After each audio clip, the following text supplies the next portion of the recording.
Kíváncsian nincsen közvetlenül a parton, tehát ez nem érinti a település, csak a mezőgazdasági területeit. Aztán Adony, ott is a hatos útnak a gátja az jelentős védelmet jelent. Egyedül a nyaraló területek azok, amelyek jelenleg vízzel borítottak. Nincsen szükség egyelőre beavatkozásra, tehát nem kell effektív fizikai védekezést végeznünk.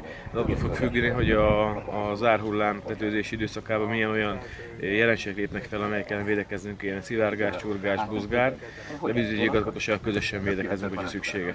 Adony után következik Kulcs, ahol láthatjuk, hogy a kikötő most már teljesen víz alatt van, és a nem olyan régen felújított, a 2 évvel ezelőtt átadott épület is sajnos részben a víz martalékává válik.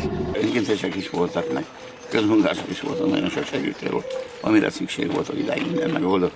Katasztrófa védelmtől és megkaptam mindent, a homokzsákoktól kezdve, a szaktudástól kezdve mindent, úgyhogy elmentek.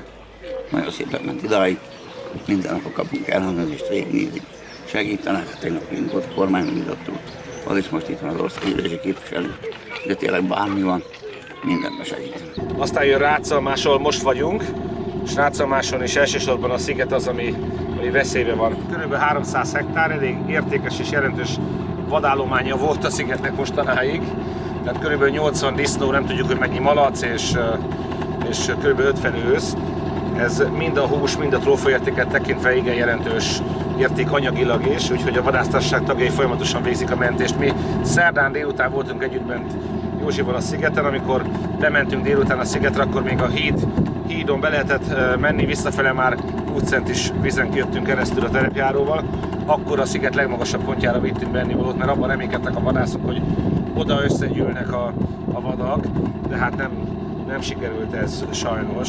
Úgyhogy csak abban tudunk reménykedni, amit ő mondott, hogy a lehető legtöbben kiúsznak, és a lehető legkisebb lesz a vadkár. Rácalmás után Dunaújváros, az egy másik választókörzet, Dorkota Lajos országgyűlési képviselő körzete.